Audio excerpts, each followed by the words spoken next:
I'm starting to make videos again. If you haven't noticed, we're going to go for 2 or 3 a week. And if you want some more detailed commentary on what I'm talking about today, just go ahead and go to the URL on the bottom. That's my blog. And then feel free to also follow me on Twitter. You can find out how to do that from the blog too. Um, just so I can tell you when updates are coming and stuff. Um, this is about using an EXS24 instrument to load samples into Mainstage and play them live, which is unfortunate that Mainstage doesn't have that ability built in, but that's okay. Let's go right into the podcast, and I'll show you how to do it. Thanks. Okay, so here we are, and for the sake of this tutorial, let's say I want to use this jazzy loop. It's only 8 seconds long here, but let's say I just want to use it between songs. You could adapt this to whatever you're doing.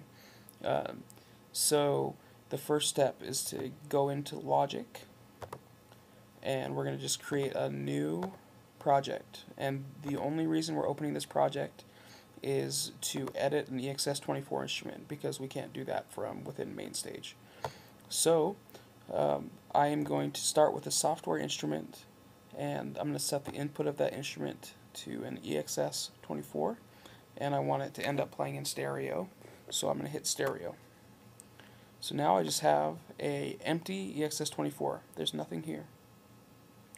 So what I can do is hit edit, and this is kind of like the innards of the EXS24, but this is where we load samples to correlate to the keys. And so this actually works with drag and drop. So wherever your loop is, you can just drag it right in here, and now it's in our EXS24. So let's look at some of these things here. This is the zone. You can name it whatever you want. Let's name it jazz loop.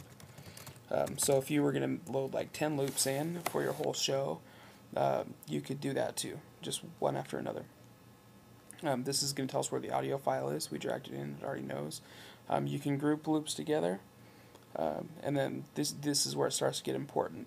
The pitch, this is the key that's going to launch it in this native speed and key. So this says C3, so if I hit C3, it's going to play it.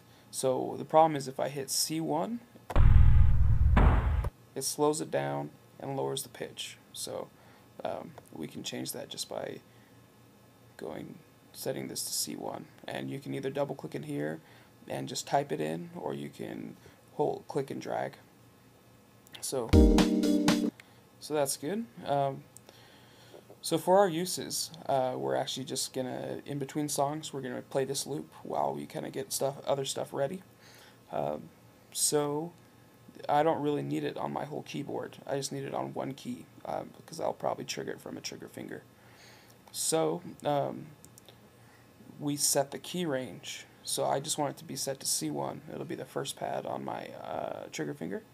So to do that, you can, like I said, you can double click and type C1. Conversely, you can grab the end of it down here and do it graphically,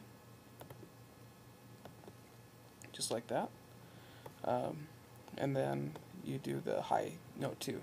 So now all these keys are going to do nothing, but C1 is going to play our loop. And if you've noticed, it only plays while I'm holding down, and that is no good also, because I don't want to have to sit there with my finger on it while it finishes out. Maybe I have other stuff to do. I want to get a drink of water. So there's also an option here for one shot.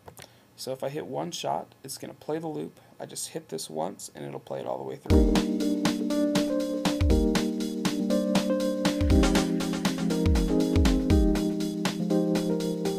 Okay, so that's perfect. That's exactly what I want it to do. For the show, in reality, it would probably be longer, and it would have a beginning and an ending or whatever, but that doesn't matter. There's only one kind of thing to be careful of, and if you hit this twice, it's going to start twice, but they're both going to play.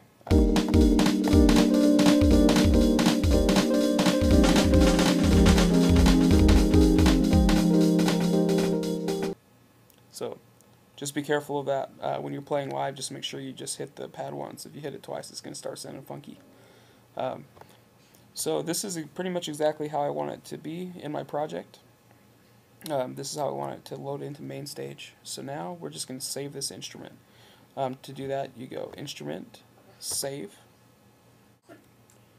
and we choose what we want to name it. So I'm going to name it Jazzy Loop, and hit Save.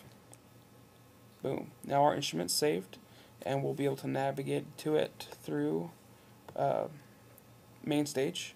And so now I can just close out Logic. I have no need for this empty project, so I'm just not going to save it.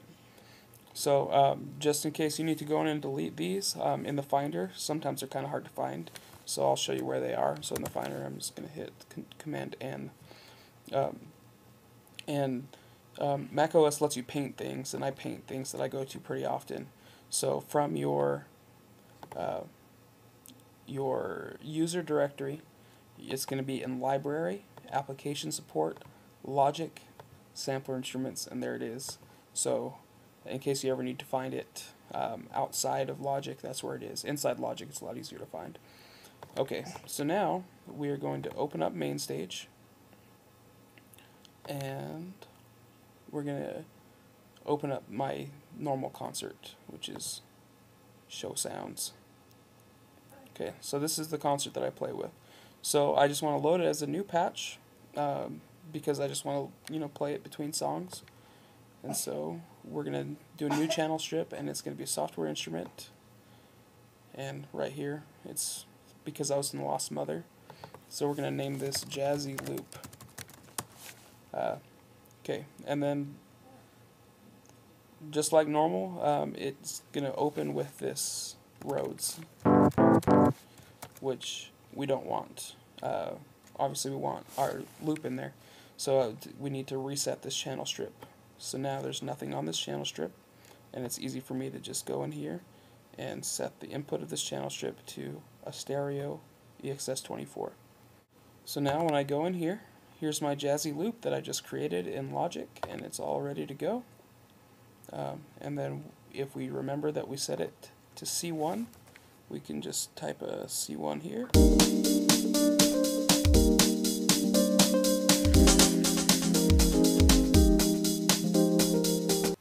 Okay, so that'll just work. Just keep in mind that there's some other things that you can do here. If you set up that channel strip at the concert level, you could actually hold all of your loops. So if you're using them as backing tracks for the rest of your songs, you could have a trigger finger that would just constantly only launch your loops, and you would never have to go navigate to a particular sound to launch a new one. So there's obviously lots of other things you can do with it. You could put a filter on it, effects, anything you want within what Mainstage does. So it's a pretty cool way to do it, and this is just the basics. But start experimenting with this, and you'll be able to go pretty far with it. Okay, well, that's how you do it. Like I said, there's lots of other things that you can do with that.